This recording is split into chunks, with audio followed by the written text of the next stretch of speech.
अस्सलाम वालेकुम, मेरा नाम डॉक्टर अवैस अनवर है और फर्स्ट ईयर बायोलॉजी के अंदर हमने बात करनी है चैप्टर नंबर 4 के एक टॉपिक की जिसका नाम है लाइसोसोम।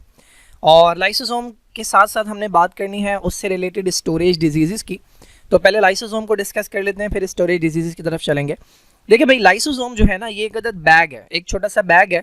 एक इंपॉर्टेंट बात जो इसके बारे में है वो ये है कि इसके ऊपर जो मेम्ब्रेन होती है वो एक होती है।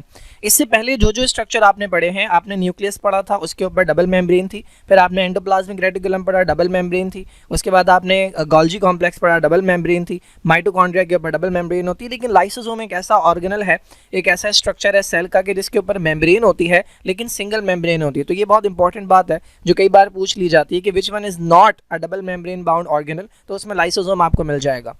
एक और इंपॉर्टेंट बात कि लाइसोसोम बनता जो है ना, वो लाइसोसोम कुछ नहीं है, it's actually a product of two other organelles.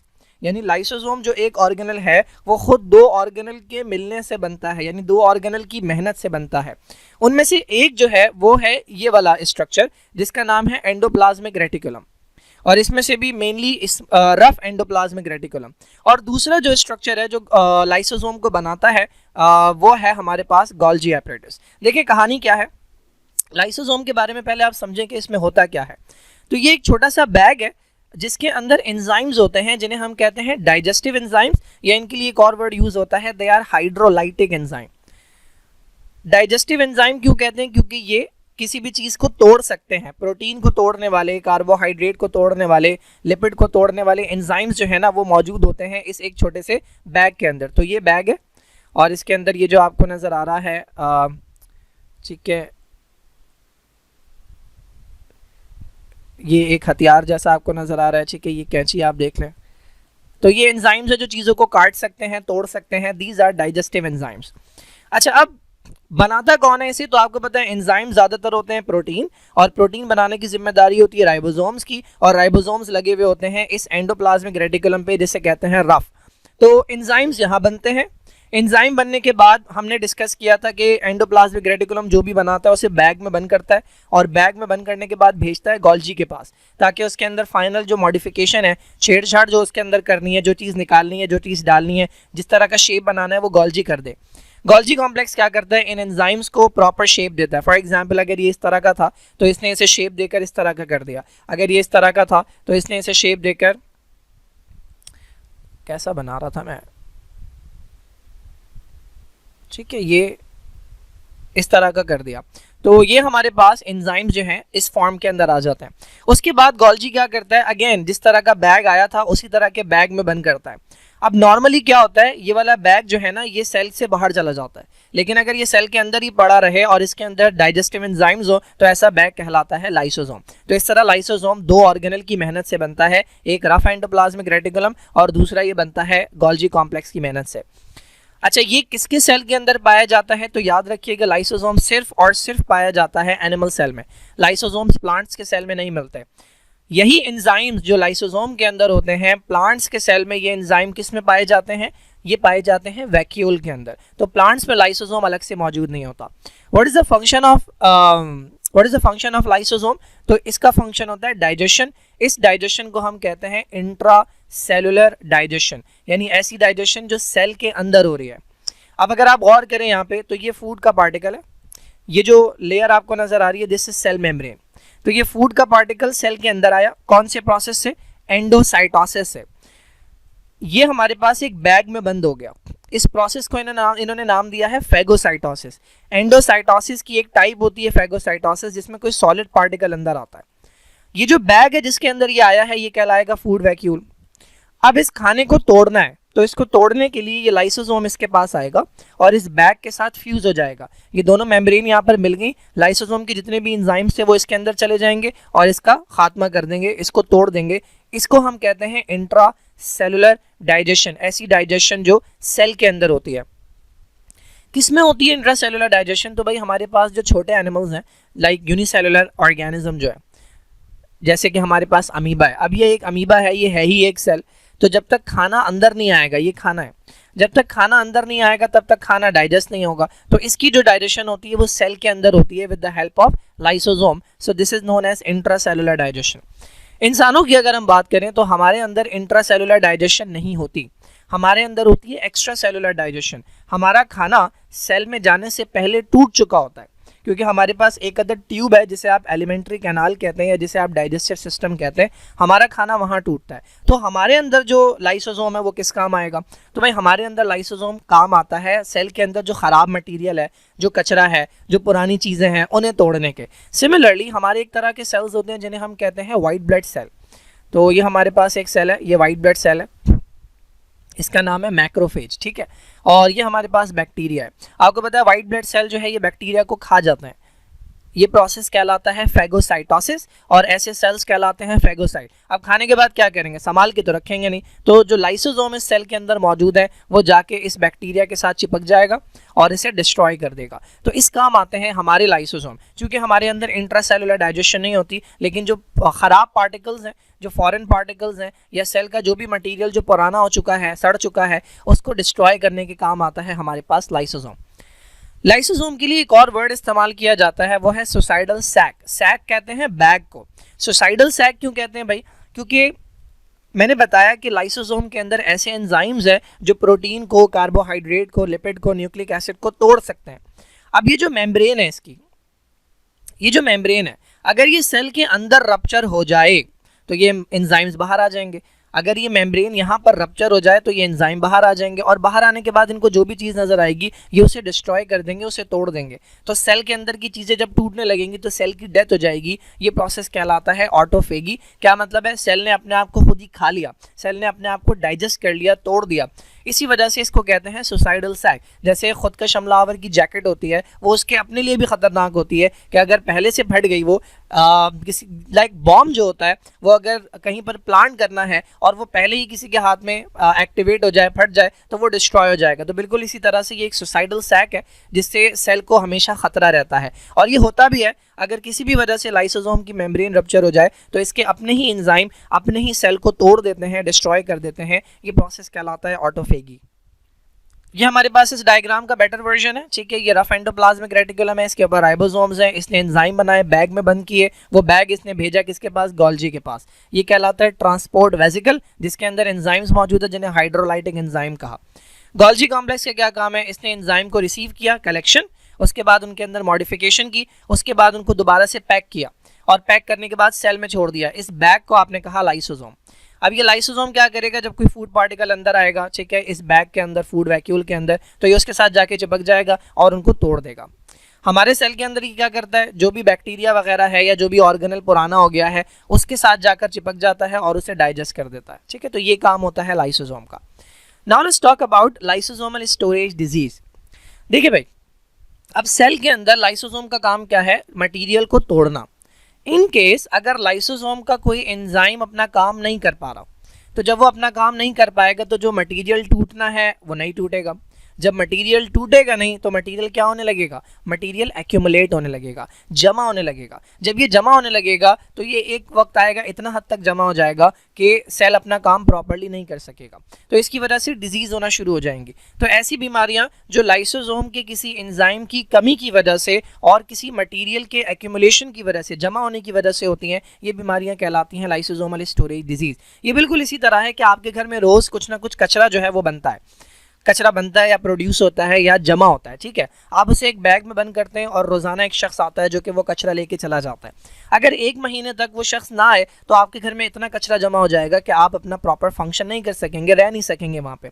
बिल्कुल इसी तरीके से जो प्रोडक्ट जो है या जो कंपाउंड या जो मॉलिक्यूल टूटना चाहिए था, जो टॉक्सिक था या जिसको तोड़ के कुछ और बनाना था, अगर वो नहीं बन सकेगा, वो काम नहीं हो सकेगा। क्यों नहीं हो सका?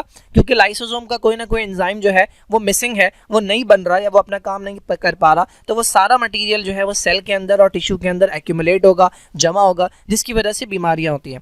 तो एक एंजाइम जो है उसकी ये ऑब्जर्व जो किया था वो इस एंजाइम की एब्सेंस की वजह से किया था, जिसका नाम है अल्फा ग्लूकोसाइडेज। इसकी वजह से कोई मटेरियल जो है वो एक्यूमुलेट होने लगा था।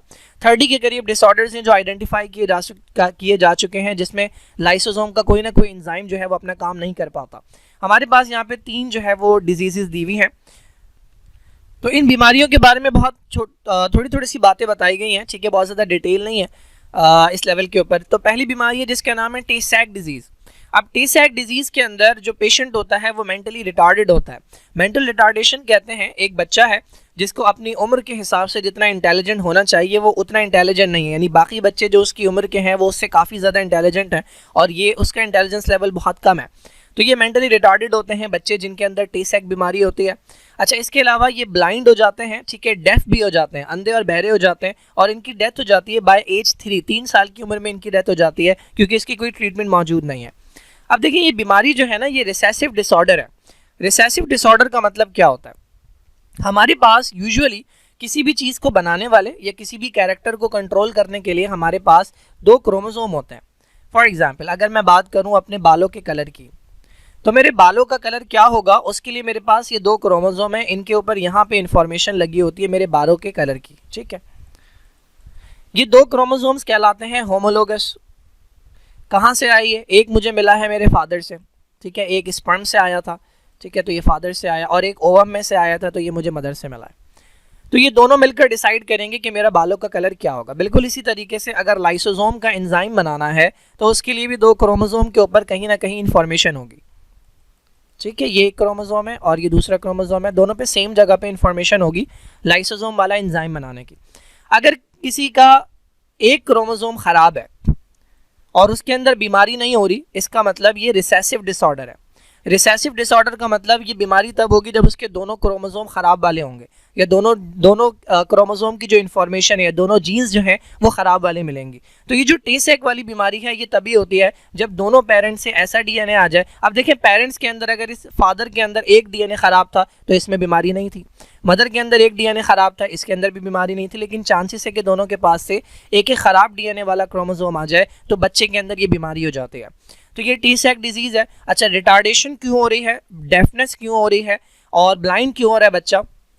तो ये हमारे पास है न्यूरॉन्स। न्यूरॉन वो सेल होता है जिससे हमारा नर्वस सिस्टम बनता है, ठीक है। तो ये हमारे पास पूरा न्यूरॉन है।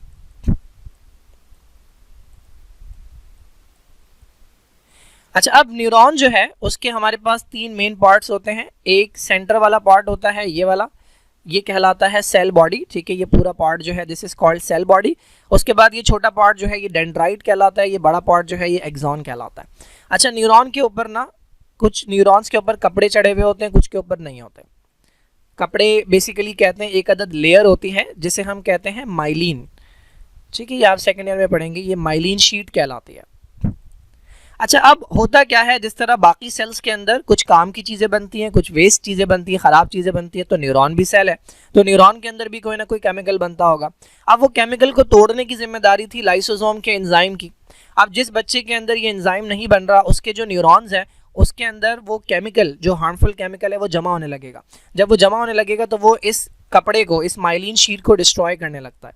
जब ये माइलिन शीट डिस्ट्रॉय हो जाएगी तो न्यूरॉन प्रॉपर्ली अपना काम नहीं कर सकेगा, तो ये बच्चा मेंटली रिटार्डेड भी होगा।